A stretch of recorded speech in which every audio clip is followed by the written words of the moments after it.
১৩ বছর ধরে বিদ্যুৎ পাচ্ছেন না কালীনগর বাগানপাড়া গ্রামবাসী। এখনও বিদ্যুৎহীন বাংলাদেশের এক গ্রাম। বর্তমান যুগকে প্রযুক্তির যুগের সবচেয়ে উৎকর্ষতম সময় উল্লেখ করা হয়। এ যুগে বিশ্বের সাথে তাল মিলিয়ে বাংলাদেশেও বিভিন্ন ক্ষেত্রে লেগেছে উন্নয়নের ছোঁয়া। বিভিন্ন জেলা, থানা, উপজেলা, এমনকি পাড়া মহল্লাও উন্নয়নের হাত ধরে চলছে স্মার্টলি। কিন্তু এ যুগে এসেও দীর্ঘ ১৩ বছর ধরে বিদ্যুৎ পাচ্ছেন না চাঁপাইনবাবগঞ্জ জেলার শিবগঞ্জ উপজেলার ঘোড়াপাখিয়া ইউনিয়নের কালীনগর বাগানপাড়া গ্রামবাসী। তবে বিদ্যুৎ না পেলেও পাচ্ছেন কেবল হাজারো আশার বাণী ও আশ্বাস।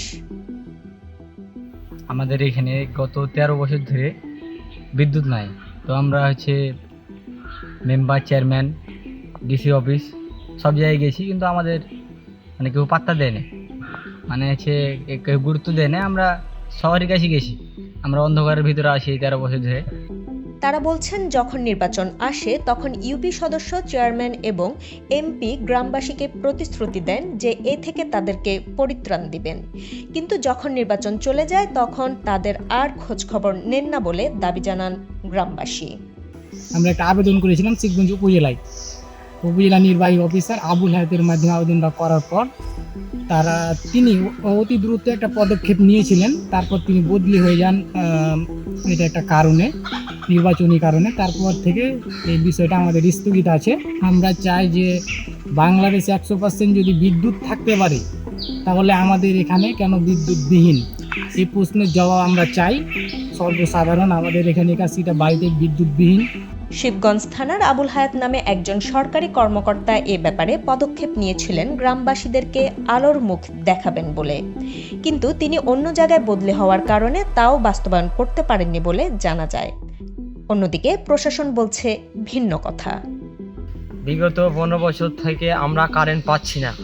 রোহিঙ্গারা 7 বছর থেকে যেভাবে সুযোগ সুবিধা পায় বাংলাদেশের, এবং আমরা নিজের দেশের নাগরিক হিসাবে সে সুযোগ সুবিধা পাচ্ছি না। আমাদেরকে কোনো এমপি, মন্ত্রী, চেয়ারম্যান কেউ মূল্যায়ন দিচ্ছে না। আমি চাই শীঘ্রই আমাদের এই জিনিসটা কঠোরভাবে দেখানো হোক সরকারকে। সারা বিশ্ব যেখানে এআই প্রযুক্তিতে চলে এবং মুহূর্তের মধ্যে মহাকাশ পর্যন্ত চলে যাচ্ছে, সেখানে এ যুগে এসেও বিদ্যুতের আলোর মুখ দেখছেন না এলাকাবাসী। এ থেকে পরিত্রাণ চান তারা। আমরা কারেন্ট ছাড়া আছি অন্ধকারে। চেয়ারম্যান, এমপি, মন্ত্রীর কাছে যাও আমরা কারেন্ট পাই নাই। কেউ যদি পারেন তাহলে আমরাকে একটু হেল্প করে কারেন্টটা দেন। প্রায় 80 ঘর আমরা কারেন্ট ছাড়া হয়ে আছি। তবে সাধারণের দাবি আর ৯-৬ না করে দ্রুত বিদ্যুতের ব্যবস্থা করা হোক। ফাহমিদা জিনিয়া, খবর প্লাস নিউজ ডেস্ক। দেশ বিদেশের সব ঘটনার সর্বশেষ আপডেট পেতে খবর প্লাসের সাথেই থাকুন। আর অবশ্যই সবার আগে সব খবরের ভিডিও দেখতে খবর প্লাস চ্যানেলটি এখনই সাবস্ক্রাইব করুন এবং পাশে থাকা বেল আইকনটিতে ক্লিক করতে ভুলবেন না। আর কমেন্ট করে আপনার মতামত জানান।